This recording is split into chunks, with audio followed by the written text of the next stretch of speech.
J'étais en mer depuis 7 jours dans le cadre de ma qualification pour la participation à la route de Rome. J'étais au près dans des conditions de vent 20-25 nœuds. Le bateau tapait un peu dans la mer qui était agitée. J'étais à, je pense, 90 ou 100 milles des côtes des Baléares. C'était la nuit. Il devait être 3 heures ou 3h30 du matin. Tout allait bien, j'avançais normalement, j'avais pas de soucis particuliers et j'ai entendu un bruit anormal, comme un coup. J'ai compris que ça venait du vérin de quille, donc j'ai ouvert la trappe pour voir ce qui s'était passé et j'ai constaté que la fixation de la tête de vérin sur l'arrière était cassée, c'est-à-dire que le vérin n'était plus tenu. J'ai d'abord prévenu l'équipe à terre que j'avais cette avarie, Méret, ma femme, Daniel Dupont qui me faisait le routage, et puis Sylvain Bretagne qui m'a aidé à préparer le bateau d'un point de vue technique. J'ai essayé de mettre ce que je pouvais pour tenir le vérin en place, pour pas aggraver la situation, et tout de suite j'ai aussi abattu, c'est-à-dire que je me suis mis au vent portant pour éviter que le bateau tape et qu'il y ait d'autres chocs sur le bateau. Et là j'ai constaté que le bateau était stable, qu'il n'y avait plus de coups dans la quille et que je pouvais avancer. Et je me rapprochais des Baléares pour essayer de me mettre en sécurité au cas où une escale serait obligatoire. J'avais l'impression que j'avais fait ce qu'il fallait, que le bateau était en sécurité et que j'allais pouvoir ramener le bateau. Soit avec une escale, soit même, je me disais, si c'est stable, peut-être que je peux le ramener jusqu'à la France.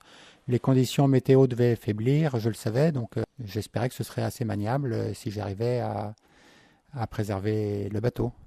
Ça a duré plusieurs heures, puisque en fait, c'est que vers 9h30 ou 10h du matin que j'ai entendu un deuxième bruit, là, un craquement important, comme quand on casse une branche en fait. Et en fait, c'était l'arrière du puits de quille qui est en polyester et qui a créé une voie d'eau très importante tout de suite. J'entendais l'eau rentrer dans le bateau. J'ai une deuxième trappe que j'avais déjà ouverte depuis un moment et par lequel j'accédais sur la partie avant du vérin. Et j'ai tout de suite vu l'ampleur des dégâts. J'ai mis la pompe de cale en route tout de suite. J'ai compris rapidement que j'étalais pas. J'ai tout de suite prévenu l'ancien pan-pan pour prévenir que j'étais en difficulté. À la VHF, oui, bien sûr, ouais. Et j'ai tout de suite eu des réponses d'ailleurs, et du cross espagnol et d'un tanker qui était dans les parages. Et ensuite, très vite, j'ai vu que j'étalais pas. Donc j'ai lancé un MD et j'ai eu une décommunication avec bien sûr ce tanker qui s'appelle British Altus. En une demi-heure, l'eau est arrivée au plancher du bateau alors que la pompe était en route. Le cross français m'a contacté aussi. J'étais étonné, aussi loin des côtes françaises, d'avoir le contact. Il m'entendait également. Donc à chaque fois, je donnais ma position, mon identification, que j'étais tout seul à bord. Le cargo, j'ai eu la chance, il était à proximité quand j'ai lancé mon premier pan-pan. Il s'est mis en attente tout de suite et en une demi-heure, il était à proximité. J'étais, j'étais très ému, mais je pense que j'ai fait ce que je devais faire en prévenant les secours et en acceptant d'être évacué assez vite. Et effectivement, je pense qu'il n'y avait pas d'autre solution compte tenu de la vitesse à laquelle l'eau montait. J'avais un sac étanche dans lequel j'avais mes papiers. J'ai rajouté mon journal de bord, les papiers du bateau, la VHF portable pour pouvoir sortir avec, mes papiers. Et j'ai préparé le sac. J'ai préparé le sac de la survie du radeau de sauvetage aussi, au cas où je dois quitter le bateau sur le radeau. Donc voilà, après j'étais dehors et j'ai très vite vu que je pouvais plus rentrer parce que les planchers flottaient. Et c'était trop dangereux que je redescende à l'intérieur. Je pouvais me coincer le pied quelque part et je suis resté dehors. J'avais affalé les voiles aussi pour que le bateau soit immobile, pour que faciliter aussi l'approche du tanker.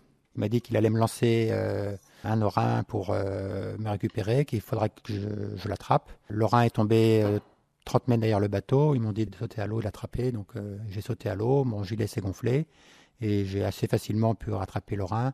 Et ensuite, je me suis aidé pour gagner le tanker qui m'a accueilli avec l'échelle de coupée qu'ils ont descendu au niveau de la mer. Ça s'est fait j'ai l'impression que ça s'est fait en une heure tout ça, ouais.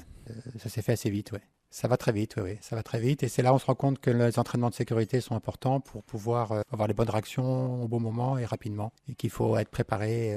On n'est jamais complètement préparé, mais il faut essayer d'être le mieux préparé possible.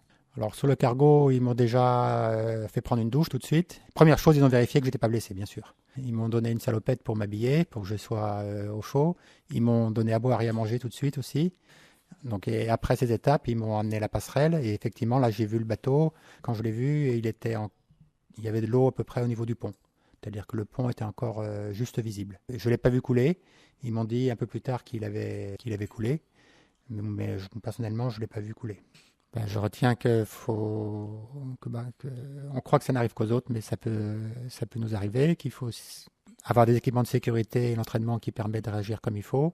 Un sinistre, ça va très vite. Il y a beaucoup d'émotions, beaucoup de stress et beaucoup d'émotions, et encore maintenant. Et je retiens également que les secours maritimes sont très efficaces, très rassurants, et que les gens de mer sont des gens remarquables. Ils ont été très attentionnés, que ce soit sur le cargo, que ce soit ensuite par la société de sauvetage espagnole qui est venue me chercher et qui m'a ramené à Majorque. Et on a beaucoup de chance d'avoir des services aussi performants.